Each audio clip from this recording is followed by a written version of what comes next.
Hello guys! Nandito tayo sa labas, naghatid ng bata kasi Lunes na Lunes. Wala si amo pero uwi din yun. Baka mamayang hapon o kaya bukas. Hindi niya sinabi kung kailan siya uwi pero sinabi niya na maybe I'm not coming back on Monday, sabi niya. Kaya ako ang naghatid ng bata. So, yan, nakabili na. Kahit na sinabi niya, kahit sinabi nila na magpapabili lang ako ng mga gusto kong pagkain. Na-addict na ako guys, na gusto ko yung bumili talaga ng gusto ko dito sa palengke. Ito nakikita nyo yung alibot na isda maliliit. So ang gawin ko dito, wala akong suka, wala namang, konti lang naman yung suka, hindi ko pwedeng paksiwin.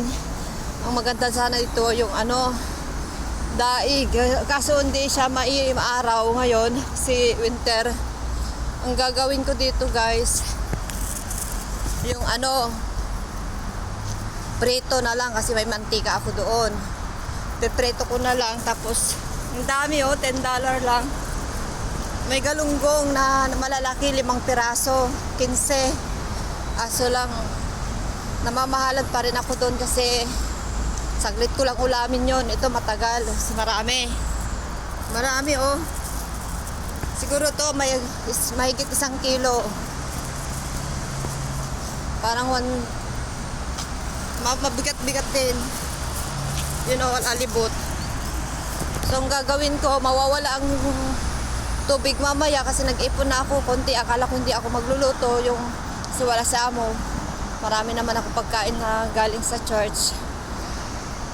So, yung tubig doon, sinave ko para sa akin pero hindi ko naman panghugas ng pinagkainan ko sana. Kaso lang, ngayon wala kasing tubig, mamaya mawawala hanggang alas 2 yata, alas 12.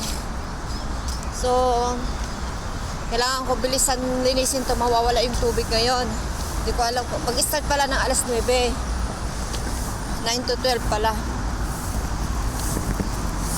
So 9 to 12 may oras pa ako maglinis nito, prituin ko, tapos maugasan ko pa yung palayok. So bilisan natin guys. Tapos mamayang alas 2, bago alas 2 yan makaalis na ako, pero yung alas 2 may gaganapin na yung fire alarm testing. Kasi nga dahil dun sa nangyari doon sa nasunugan sa Taipo na maraming building yung nasunugan, kaya ngayon itetesting din naman nila sa amin yung alarm kasi hindi nga nag-alarm yung sunog nung nagkaroon ng sunog doon, hindi siya nag-alarm. Kaya mamaya daw alas 2 mag-alarm yan, bababa daw kami, pero makaalis na ko yan bago yan kasi magsundo na ako yan kasi alas 2 dapat yung labas ko, pero maaga ako lumalabas kasi matagal ako maglakad, saka yung mga traffic. Tapos yun, maglalakad daw kami pababa gamit yung hagdan, wag daw yung lift, yung elevator, wag daw yung lift. So parang gusto ko magpapa-late kasi gusto kong makita kung ano yung itsura namin lahat, paano bumaba, baka mamaya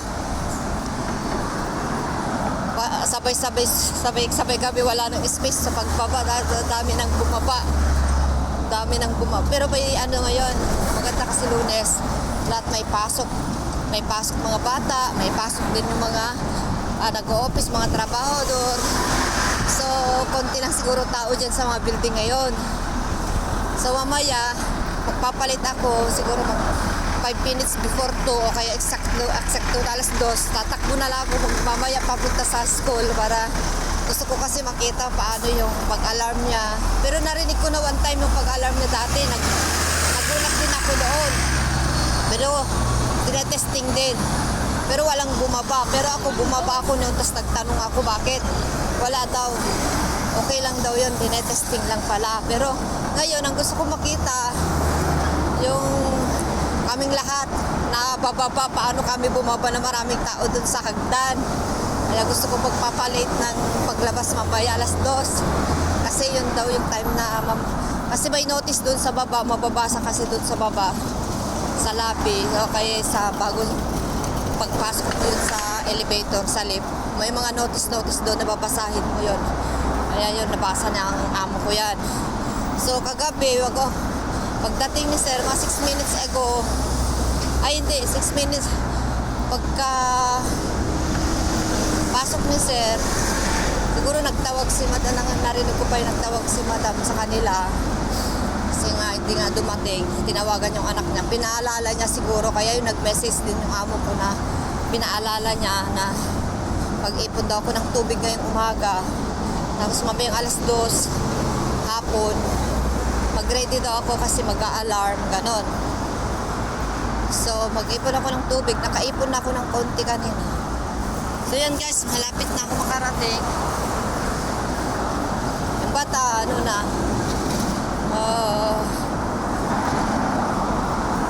mabait na yung bata. Nagbabaybay na rin siya dati. Pinagsabihan siguro ng amo ko yan. Kaya isa pa yung dahilan. Alam niya na ayaw ko mag-renew kasi suplado yung asa anak niya. First time ko palang dito, suplado na yan. Tapos tinatakbuhan niya ako, sabi ko. Saka maingay yung sa taas, sa building, sa room, sa taas ng room namin, yung sunod na room, sa room na. Kaya medyo hindi ako nakatulog kagabi kasi nga kapabalik-balik yung mag-ama sa CR, saka inom ng tubig. Ewan ko kung anong nangyari sa kanila, dalawa. Kaya nagising ako ng 3:27. Tapos nagising ako ng 3:27. Aga pa ka ako. Hindi na ako makabalik sa tulog. So ngayon parang gusto ko midlip sana. So kailangan ko maglinis. Maglinis muna guys. Bago mag-idlip. Maya, ayan ang kagandahan pag wala yung amo. Pero pagtsagaan mo na lang guys kasi mabait naman na ngayon sa amo. Hindi na siya yung nagbabantay sa akin. Ayaw niya mo. So, na niya na-realize siguro na maging maluwag na lang siya sa akin. Eh, nung last time na nag-usap na kami, na gusto ko na mag-renew. Tapos yun, hindi na siya masyadong nagtingin-tingin sa akin sa kusina. Saka tinatanong na yung oras, paano yung paglalaba niya. Sasalpak ko na ba? Sabi niya. Iandarin ko na ba doon? Sabi niya. O mamaya pagkatas mo magluto. Kasi sinasalpak niya kasi yung laban niya gabing-gabi na. Matatapos na kami na kusina sa kanya isalpak. Mag-atay ka pa ng 1 oras. Eh gusto ko sana pagdating ko na sa bed ko, hindi na ako tatayo yan na magsampay. Kasi pagdating ko sa bed ko, talaga pag alas 9 na yan, around 9, na na ako yung gusto ko lang gusto ko lang matulog, pero pinipigilan ko hanggang alas 10 hanggang 10:30. Kasi nga, mag-gising ako ng maaga din. Pag masyado ako matulog, tama lang yung alas 10 sa akin. Pero pag sobrang pagod na ako, 9:30, okay na yun. Tapos magigising din ako dyan ng 3:30, alas 4. Tutulog ko ulit. So, okay lang yun. Mas maganda yung ganon. Maaga matulog. So, yung ganon, tapos tatayo ka, magsampay. Yung sasalpak niya, late na kasi. Sinabihan ko yan, ayaw ko yun. Kaya nag-usap na kami ng matino. O, para maging maayos yung pagsasama namin sa bahay kasi lagi kami yung naiiwan dyan magsama maghapon. Yung anak niya, walang problema, sunduin ko lang naman yan. Ang problema lang pag sa labas, natakbuhan niya ako, sabi ko kasi responsible ko yan pag may mangyari. Yun, natakot ako. Kaya yung pinagsabi niya ng anak na huwag na akong takbuhan. Kaya inaantay na ako. So kapag kwento nakaulit, guys, malapit na ako sa bahay. Marami sana ako ikukwento, kaso lang dyan lang muna ngayon. 9 minutes ang aking video, so gawin ko lang 10 minutes. Yan. So kailangan ko magsaing ng kanin kasi wala akong kanin. Binaon ko kahapon, sinare ko naman doon. Tapos ang dami kong inuwi na pagkain, spaghetti, abihon. Sa yung kalamay na hindi ko natikman pero pinauwi sa akin yung sobrang dami. Ipapainit ko na lang mama yun. Steam na dami ni Marlene, Sister Marlene. Mabait sila kasi nagbibigay sila ng pagkain namin ng kasama ko, yung kaibigan ko. Pero pinapabayaan ko yung kaibigan ko kasi hindi siya makaluto. Ako, nagtagaluto ako. Siyempre, makakaluto din ako ng gusto kong pagkain. So, inaalaw na lang ako ni amo na kahit hindi sana pwede. Nagkonsiderasyon naman si amo na mag-decide ako ng gusto kong pagkain. Kaya naluluto ko din. Kaso lang, naglilimit ako kasi nakakahiya naman pag sobra-sobra yung pagluluto ko. Kasi yung sabi niya, magastos sa kuryente o sa gas. Hindi naman gas, kuryente, lahat yung mga gamit namin. Ewan ko kung gas yun o kuryente. Kasi di mo makikita yung gas dito eh. So bye-bye na guys. Ayan, 10:52 na. Bye-bye. Bye-bye na guys.